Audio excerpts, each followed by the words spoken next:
지난 2019년 한 30대 여성은 상상조차 하기 어려운 비극을 겪었습니다.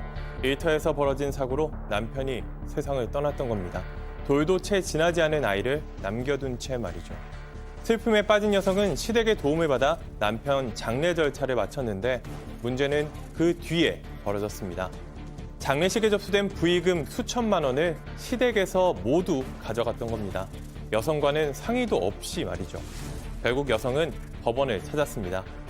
시댁 측은 조문객 대부분이 시댁의 지인이었기 때문에 줄 수 없다고 맞섰습니다. 법원의 판단은 어땠을까요? 이런 일도 있었습니다. 한 재벌그룹 회장의 동생이 세상을 떠나자 그 회장은 장남에게 상당한 금액의 조의금을 건넸습니다.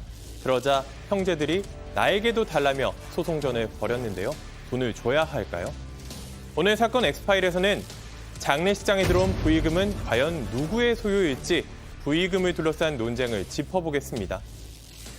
자, 이것도 우리 가족 여러분들 생각이 저마다 좀 다를 수 있을 것 같은데요. 이 부의금, 축의금도 저희가 예전에 한번 결혼 축의금 가지고 한번 다뤄본 적이 있었는데 부의금, 자, 이것도 갈등이 좀 있다고 합니다. 나중에 이제 이 정산하는 과정에서.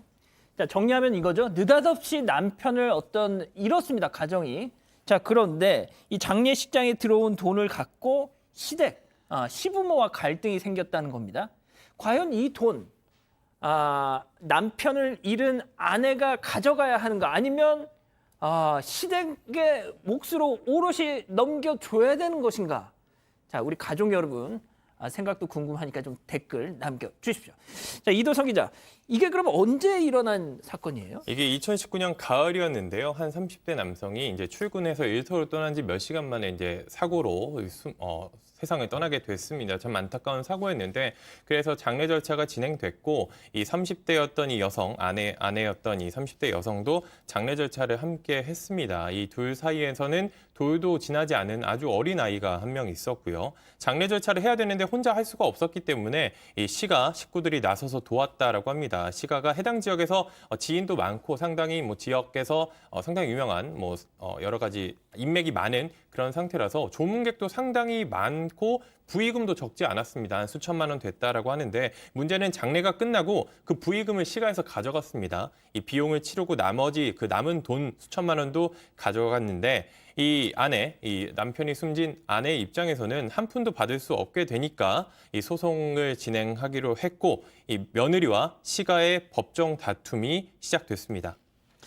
자, 이게 지금 우리 가족 여러분들 지금 벌써부터 뜨겁습니다. 그런데 일단 제가 얼핏 봐서는 어느 정도 약간 좀 한쪽으로 기우는 듯한 모습인데, 자, 양 변호사님, 이 남편 장례식장이었고 적지 않은 돈이 들어왔습니다.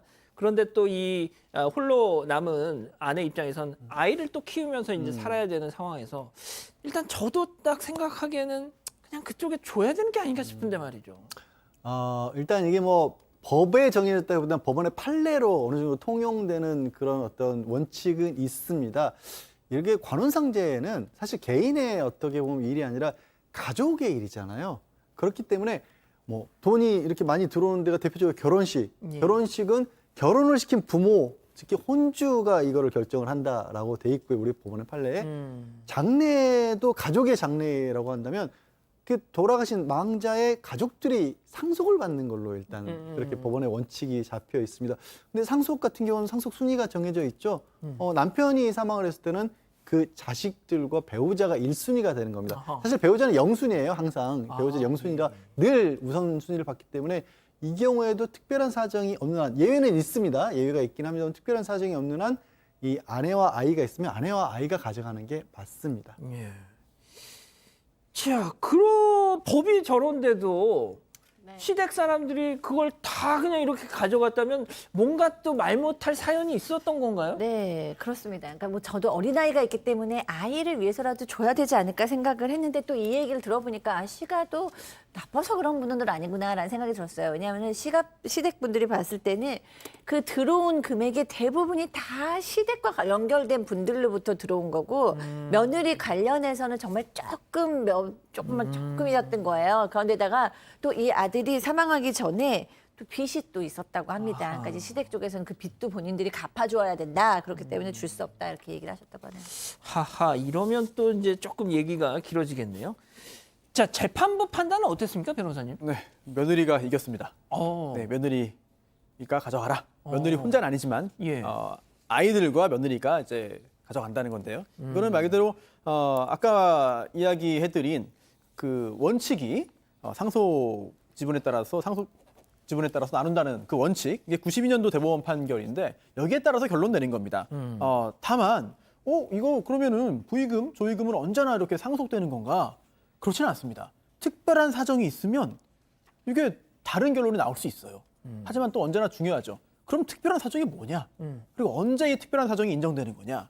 즉 누군가를 지정해서 이 조의금을 이제 줬다면 또는 그 외에 이거는 상속되는 게 아니라 상속 안 하고 누군가 가져가는 게 타당하겠구나라는 특별한 사정이 있어야 된다는 거죠. 그런데 이 재판에서는 특별한 사정이 존재하지 않는다고 인정됐습니다. 그런데 논란은 하나 있었어요. 왜냐하면 당시에 여기에 부의금을 납부한 그 사람들, 지역 사람들을 찾아가서 이 시댁 식구들이 요청을 한 거죠.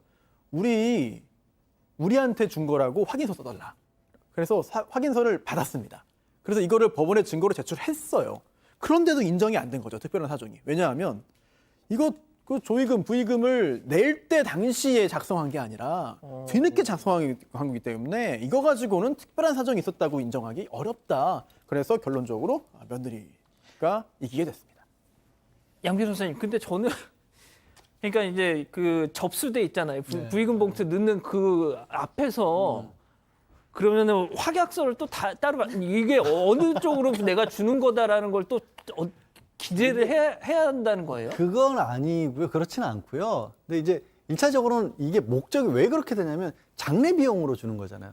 뭐 그렇죠. 그렇잖아요. 이걸 그냥 개인들이 쓰라고 준 그걸 건 먼저 아니잖아요. 치르고 나서 그러니까 그 남는 돈을 어떻게 할 것이냐인데 누군가에 줄 것인지 특정을 안 했다라는 거예요. 지금 얘기하신 것처럼 장례식 가면 누군가 그 집안과 관련된 사람들이 그 집안을 대표해서 앉아 있지 않습니까? 예. 그 사람에게 맡기는 거잖아요. 예. 그러니까 그 집안 전체에 주는 거라고 보고 그래서 결혼식 같은 경우도 마찬가지인데 아까 이제 손 변호사 얘기한 게 어떤 거냐면 우리 결혼식에 친구들을 보면 그 친구들은 그 돈을 모으는 데 내질 않고 신랑이든 신부든 야 신혼여행 가서 써 하면서 따로 주잖아요. 따로 주는 거. 그거는 그럼 따로 가져도 된다고 법원은 보는 거예요. 그러니까 이건 따로 준 돈은 아니지 않느냐라는 겁니다. 그러면은 이 법적인 어떤 분쟁을 피하기 위해서는 상주 진짜 내가 딱 연관된 네. 상주한테 가서 그냥 포켓에다 넣어줘야 따로 됩니까? 줘도 되는 거죠. 예.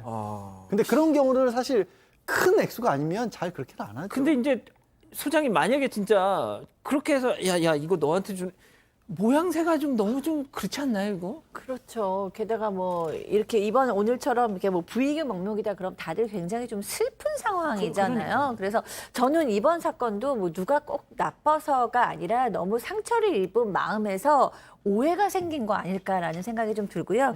기본적으로 부의금을 낼 때는 다 또 좋은 진심의 마음으로 위로의 마음이니까 법적인 해결도 좋지만 서로 좀 이해하는 마음이 좀 필요할 것 같습니다. 예. 한 가지 법원 판례 중에 또 예외로 이런 경우들도 있어요. 그 돌아가신 분하고 이 남아있는 상주 중에서 사회관계에서 그 상주를 보고 온 사람들이 더 많을 수도 있고 그 돌아가신 분 때문에 왔을 경우가 더 많을 수도 있잖아요. 그럼요. 그런 경우에는 또 상주와 가까운 사람, 상주 쪽에 더 집중을 해서 부의금을 가져가야 된다는 그런 판례도 있긴 합니다. 그러니까 돌아가신 분은 잘 알려지지 않고 지인들도 없지만 상주는 굉장히 또 사회활동이 활발해서 예. 많을 수도 있잖아요. 예. 그런 경우에는 예외적으로 그 상주에게 또 권리를 많이 인정해 주는 경우도 있긴 합니다. 손 변호사님 이거 되게 좀 복잡하네요 의외로. 예. 근데 또 상식에 부합해서 생각을 하면 예. 법의 결론이 그렇게 또 현실과 동떨어져 있는 것 같진 또 않아요. 또 이해되는 측면도 충분히 있는 것 같습니다. 예. 자, 이 기자, 우리 가족 여러분들 좀 의견 좀 정리 좀 할 수 있어요? 제가 이런 거 보면서 이제 댓글을 보면은 이 가족 여러분들 저희와 함께 성장하고 있다고 느낀 게 법을 너무 잘 아세요.